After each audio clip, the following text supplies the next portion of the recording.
2084년의 지구에서 이별은 더 이상 물리적 거리의 문제가 아니었다. 라나는 엘리오가 남긴 암호화된 시뮬레이션을 바라보며 사랑이라는 것이 결국 두 개의 독립적인 시스템 간의 일시적인 동기화 현상에 불과하다는 사실을 받아들이고 있었다. 궤도라는 이름의 프로그램. 얼마나 적절한 은유인가.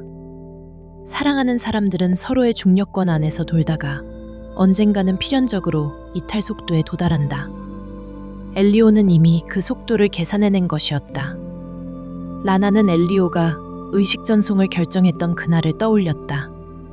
그는 연구실에서 돌아와 저녁 식사 중에 마치 날씨 이야기하듯 다음 주에 절차를 받기로 했다고 말했다.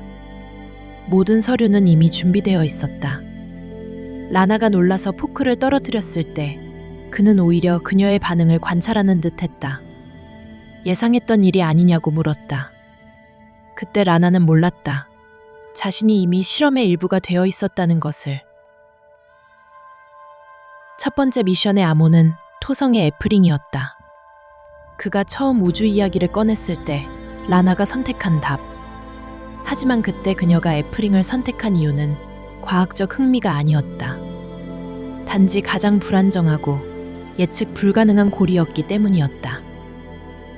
카오스적 공명, 목자 위성들의 간섭, 지속적인 재구성, 완벽한 질서를 추구하는 엘리오에게는 이해할 수 없는 선택이었을 것이다. 그때 엘리오는 그것을 흥미로운 선택이라고 말했었다. 라나는 그것이 칭찬인 줄 알았다. 하지만 지금 생각해보면 그의 표정에는 호기심이 있었다. 예상치 못한 결과를 얻은 연구자의 호기심이. 시뮬레이션이 시작되자 라나는 토성 궤도의 관측소에 서 있었다. 물리 엔진은 정밀했다. 광속 지연, 도플러 효과, 심지어 상대론적 시간 팽창까지 구현되어 있었다. 엘리오다운 완벽주의였다. 엘리오의 녹음된 목소리가 흘러나왔다. 이 여행은 그들이 함께 계획했어야 할 여행이었고 라나가 지구에 남기로 했으니 이 방식으로라도 함께할 수 있을 거라고 말했다. 라나는 이것이 함께하는 것이 아니라 소비하는 것임을 깨달았다. 그가 설계한 경험을 그녀가 재생하는 것. 상호작용하는 듯하지만 실제로는 미리 정해진 스크립트를 따라가는 것. 사랑을 시뮬레이션할 수 있다면 그것이 진짜 사랑과 구별될 수 있는 기준은 무엇일까? 하지만 이것은 시작에 불과했다. 라나가 정말로 충격을 받을 일은 아직 몇 달 후에 기다리고 있었다. 두 번째 미션은 화성과 목성 사이의 소행성대 통과였다. 라나는 우주선의 조종석에 앉아 항로를 계획했다. 안전한 경로 대 효율적인 경로. 연료 소모 대 시간 절약. 선택권은 그녀에게 있는 것처럼 보였다. 하지만 이 모든 선택지들은 엘리오가 미리 프로그래밍 해놓은 것들이었다. 그는 라나가 어떤 선택을 할지 예측하고 각각의 경우에 대해 준비해 놓았다. 자유의지의 환상을 제공하면서 동시에 모든 결과를 통제하는 시스템이었다. 라나는 생각했다. 인간관계도 이와 같은 것일까? 인간은 자유롭게 선택한다고 믿지만 실제로는 상대방이 설정해 놓은 매개 변수 안에서만 움직이는 것은 아닐까? 엘리오는 살아있을 때도 그랬다. 라나가 어떤 영화를 좋아할지 미리 예측해서 표를 예약하고 그녀가 어떤 음식을 원할지 알아서 주문했다. 처음에는 세심한 배려라고 생각했다. 하지만 그것은 통제였을 수도 있었다. 소행성대를 통과하면서 라나는 새로운 패턴을 발견했다. 이 시뮬레이션의 물리학은 현실보다 약간 더 친절했다. 충돌 확률이 낮게 조정되어 있고 연료 효율성이 높게 설정되어 있었다. 엘리오는 그녀가 실패하는 것을 원하지 않았다. 정확히는 실패라는 변수 자체를 제거해 놓았다. 실제 우주 탐사에서는 99.7%의 정확도도 재앙을 의미할 수 있다. 하지만 이 가상의 우주에서는 90%의 정확도로도 안전하게 목적지에 도달할 수 있었다. 사랑의 시뮬레이션답게 현실의 가혹함은 완화되어 있었다. 한 달 후 라나는 목성의 위성들 사이를 항해하고 있었다. 이호의 화산 활동을 관측하고 가니메데의 지하 해양을 탐사했다. 각 미션마다 엘리오의 설명이 따라왔다. 지질학적 데이터, 생명체 존재 가능성, 미래 식민지 건설 계획. 라나는 엘리오가 살아있을 때 그들의 대화들을 떠올렸다. 그는 항상 설명하는 사람이었고 라나는 듣는 사람이었다. 그가 질문을 던질 때도 그것은 진짜 궁금해서가 아니라 라나의 이해도를 측정하기 위해서였다. 마치 교수가 학생에게 하는 것처럼. 라나는 깨달았다. 그에게 우주는 해독해야 할 거대한 방정식이었다. 변수는 최소화되어야 하고 불확실성은 제거되어야 했다. 라나라는 변수도 마찬가지였다. 시뮬레이션으로 치환 가능한, 통제 가능한 형태로 변환된 그녀. 엘리오로부터 첫 번째 실제 신호가 도착했을 때 그것은 이미 4개월 전에 발신된 것이었다. 화성 궤도에서 보낸 12분짜리 영상 메시지. 그는 창밖의 붉은 행성을 배경으로 최근의 과학적 발견들을 설명하고 있었다. 시뮬레이션은 잘 진행되고 있는지 물으며 그는 디지털 세계에서의 사고 속도가 예상보다 훨씬 빠르다고 말했다. 몇 시간 만에 몇 년치 연구를 끝낼 수 있다고 흥분해서 설명했다. 효율성이 모든 것을 압도한다고 덧붙였다. 라나는 답장을 준비했지만 보내지 않았다. 8개월 후에야 그에게 도달할 메시지를 지금 보내는 것이 무슨 의미가 있을까? 그때의 엘리오와 지금의 엘리오는 다른 사람이 될 것이다. 그때의 라나와 지금의 라나가 다른 사람인 것처럼. 그리고 곧 라나는 자신이 얼마나 다른 사람이 될 수 있는지 깨닫게 될 것이었다. 유로파 접근 미션에서 라나는 얼음 표면 아래의 바다를 탐사했다.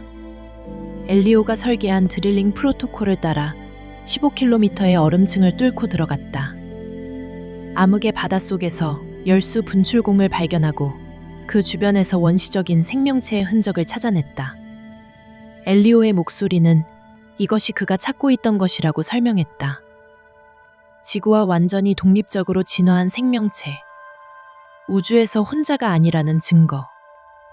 라나는 엘리오가 살아있을 때 발표했던 논문들을 떠올렸다. 그는 공동 연구자의 이름을 논문에서 빼는 일이 잦았다. 기여도가 미미하다는 이유로. 하지만 라나가 보기에 그것은 발견의 순간을 혼자 소유하고 싶어하는 욕망 같았다. 라나는 아직 모르고 있었다. 자신도 그의 연구 대상 중 하나였다는 것을.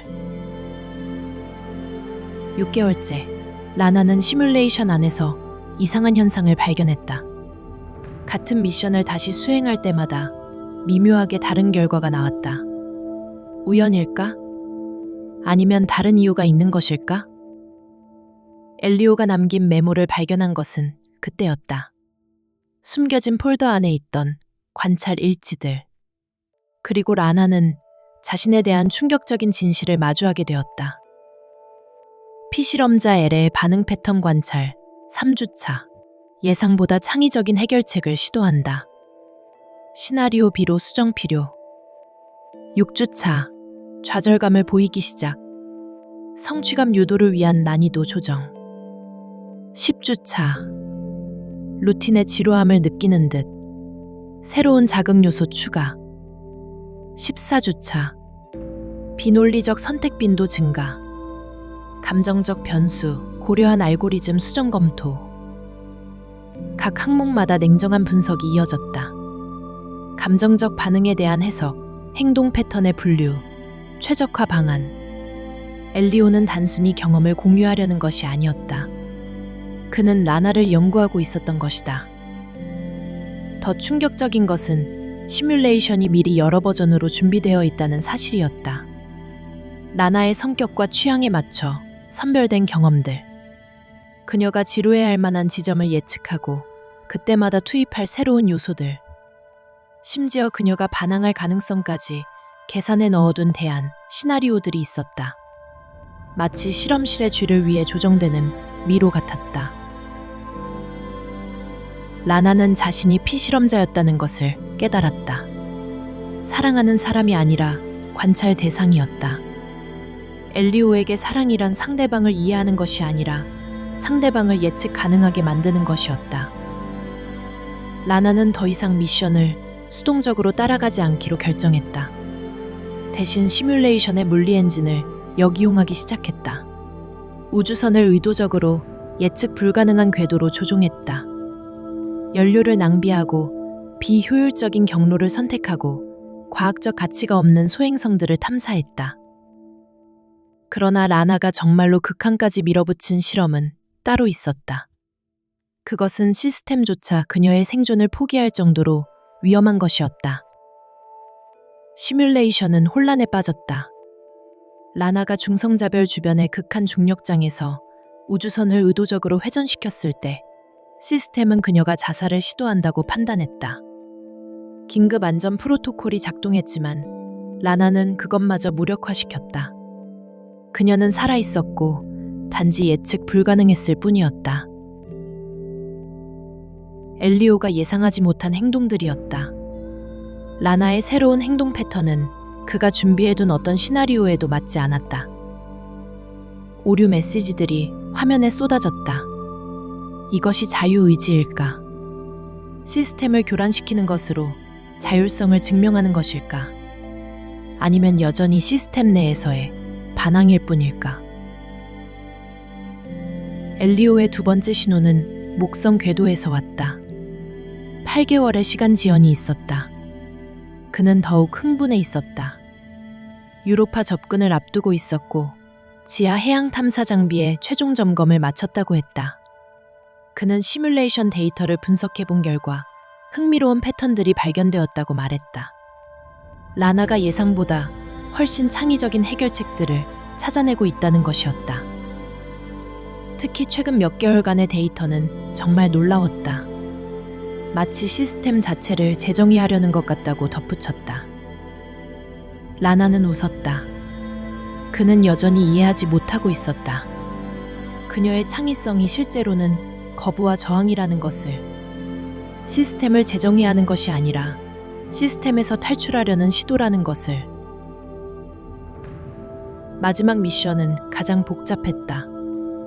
유로파의 얼음 표면에 안전하게 착륙하고 드릴링 장비를 설치하고 지하 바다로 탐사선을 발사하는 것. 엘리오가 실제로 수행할 임무의 완벽한 시뮬레이션이었다. 라나는 모든 준비 과정을 완료했다. 궤도 계산, 착륙 지점 선정, 장비 점검. 하지만 최종 착륙 버튼을 누르지 않았다. 대신 유로파 궤도에서 계속 공전하면서 표면을 관찰했다. 그녀는 생각했다. 도달하지 않는 것도 하나의 선택이다. 완성하지 않는 것도 하나의 결론이다. 그가 원하는 것은 그녀가 그의 여행을 대리 체험하는 것이었다. 하지만 라나는 자신의 궤도를 유지하기로 했다. 그의 중력권에서 벗어나 독립적인 경로를 그려나가기로. 화면에는 Mission incomplete. Continue? 라는 메시지가 깜빡였다. 라나는 그 메시지를 무시하고 시뮬레이션을 종료했다. 실제 엘리오가 유로파 궤도에 진입한 날, 지구에서는 그 소식이 12시간의 지연을 거쳐 전해졌다. 인류 최초의 유로파 유인 탐사, 지하 해양 생명체 발견 가능성, 우주 탐사의 새로운 이정표. 하지만 라나에게 그 소식은 더 이상 개인적인 의미를 갖지 않았다. 엘리오는 이제 통계의 일부였다. 우주 탐사자 중 한 명, 뉴스의 주인공 중 한 명. 그녀의 연인이 아니라 인류의 대표자.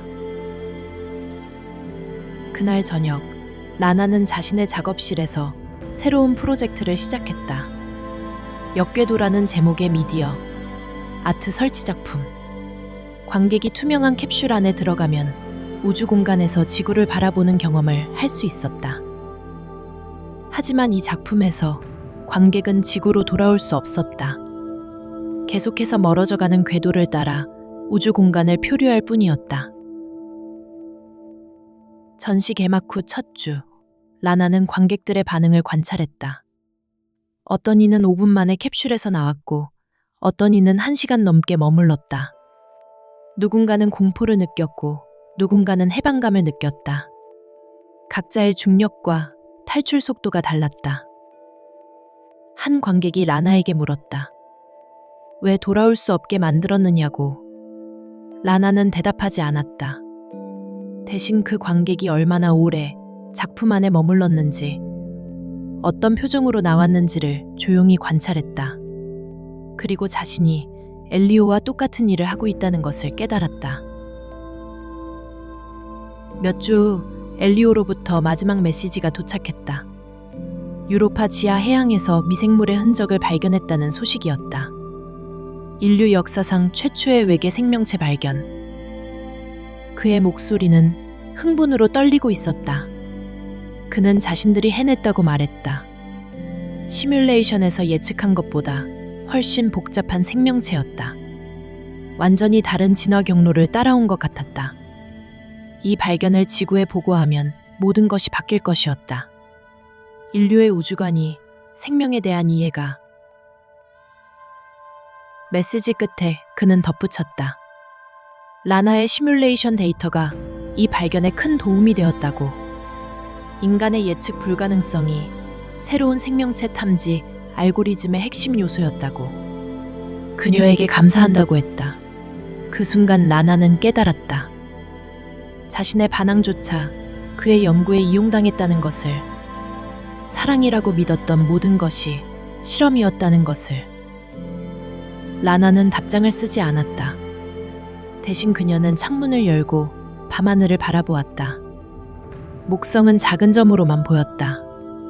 그 주변을 도는 유로파는 망원경 없이는 보이지도 않았다.